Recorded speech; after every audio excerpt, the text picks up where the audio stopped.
show we were talking about, when we were watching people's brains try to change their brains. This is what most people do. We actually try to use our ego to change our ego. We try to use the program to change the program.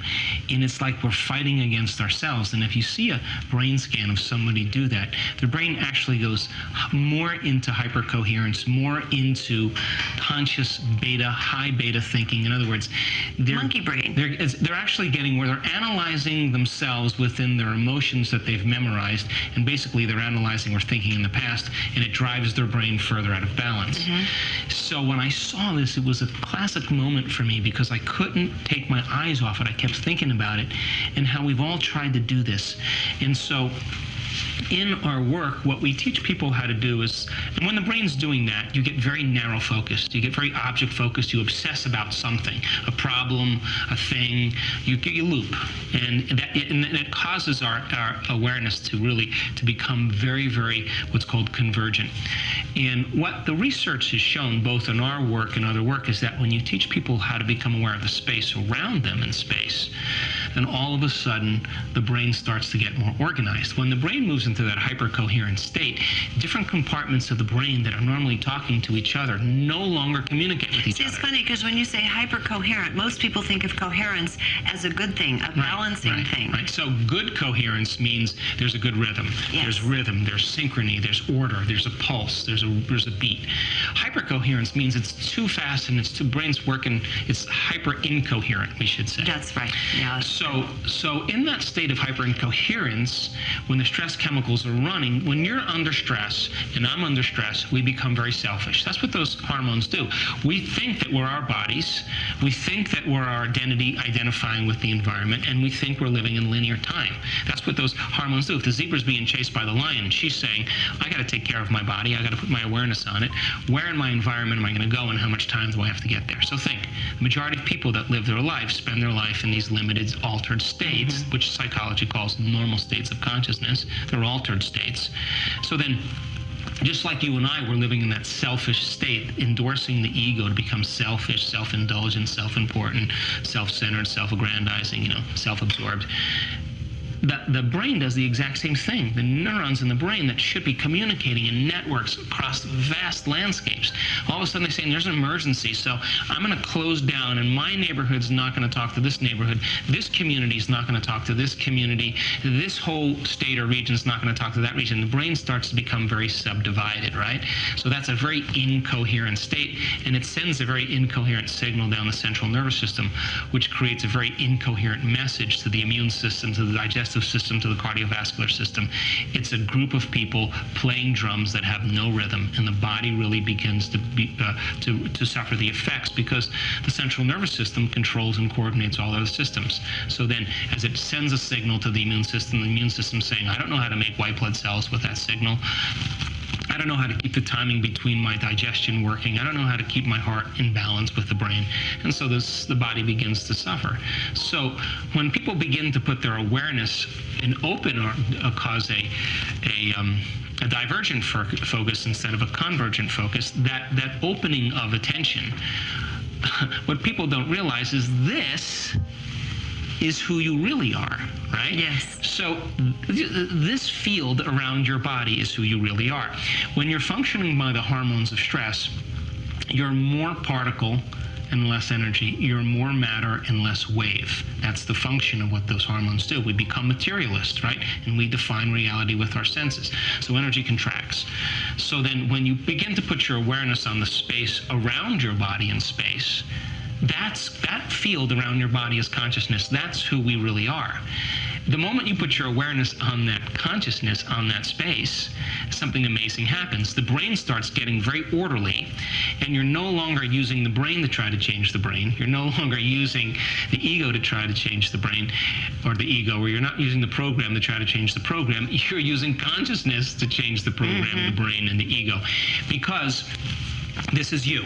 And so some people would say, well, that's not me. I can't feel that. And I'd say, well, you don't feel your nose unless you put your awareness on it. You don't feel your little toe unless you become aware of it, right? So if you don't put your awareness on this field, wherever you put your attention or wherever you put your awareness is where energy follows. Energy follows awareness. So the moment you start putting your awareness and your attention on this sphere around you, now you're beginning to introduce yourself to who you are. You're starting to get acquainted with the true self. And when we study that on the scans, we saw the brain all of a sudden having dominion over the program, having ability to change the brain, because consciousness is the only thing that can change Let's it. talk about that for a moment, because you're referring to the tests that were done, I assume, with Jeffrey Fannin and Konstantin Karakov. One is doing neurofeedback, and the other is measuring the field at large of the physical, of the body and of the surrounding. Sure, we're not doing neurofeedback. We're using quantitative EEG to really see where people are at. Yeah. So those are just for clarification, those are the tests you're talking about. So when people start connecting with their nonlinear selves by intention, what does that look like on the EEG, for example? Well, the first thing that happens is that you start seeing the analytical thinking neocortex starting to settle down. So now you're no longer analyzing. And so the moment you're no longer analyzing, your brain waves move from, of course, beta to alpha. Now, when you're functioning by the hormones of stress, you believe that the outer world is more real than the inner world. That's the seduction. In other words, when the brain is in a high arousal state, we're functioning and determining reality with our senses. So because we're functioning by our senses, we're focusing on the particle of the atom instead of the wave of possibility, right? So then everything collapses into the known. So when you shift your awareness to the space around you in space, it means you can't think. And when you sense the space around you, you're not thinking, you're sensing. And what happens is the thinking neocortex tends to slow down, and the brain waves tend to get slower. You start producing what's called alpha brain waves. And in alpha is the imaginary world. It's where the inner world starts becoming more real than the outer world. And the way we learn is we learn information, and then we're in beta, we're in low levels of beta. We're in beta right now, we're relaxed. If I said to you, hey, listen, you can't eat lunch unless you take a test that I have, it's 75 questions, and then we can eat lunch. It takes you into high beta. You would go into mid beta. You'd be like, I better perk up and listen to what he says. But if you're freaked out, neurotic, emotional, insecure, frustrated, guilty, judgmental, you're going into high range beta. And now, no new information can enter into the nervous system that isn't equal to the emotion. In other words, the brain never has a chance to consolidate knowledge because it's not a time to learn. It's a time to run. So there's a tiger around the corner. It's time for emergency, right? We talked about this last time. We touched on it a little bit, and that's why most people can't break that programming except through, as you say, trauma, something even louder than what's already there. Right. So then, when we begin to teach people how to break that addiction and slow the body back down again, and their brain is moving from beta down the steps, and they're going inward, that alpha pattern then is when you consolidate new circuits in your brain.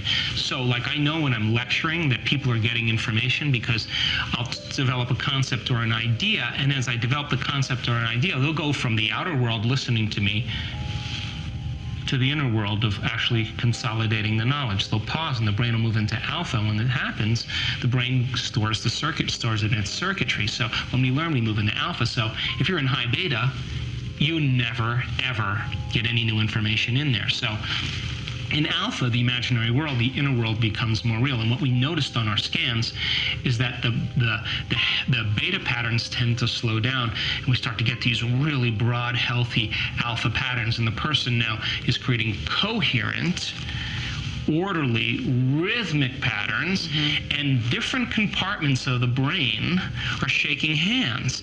Different areas of the brain. The left side's talking to the right side. The front is talking to the back.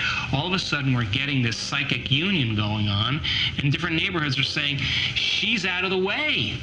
Every time I leave my body, the first thing my body always says is, thank God he's out of the way. And I see my body laughing while I'm standing there because it's relieved that the operators had a chance to heal, So That's exactly what happens, is that the moment that we're out of the way, the moment we're not our body, the longer we're not our identity, the longer we're not the environment, or putting our awareness on the external world, the brain tends to get more orderly and coherent. And different compartments of the brain begin to say, he's selfless, he's not a self any longer. And so there's a coherence and orderliness, and we start getting this synchronization that takes place in the brain. And what syncs together links together. And when you're stressed and insecure and emotional, that fragmented personality keeps a person powerless, because it's like having a multiple personality disorder.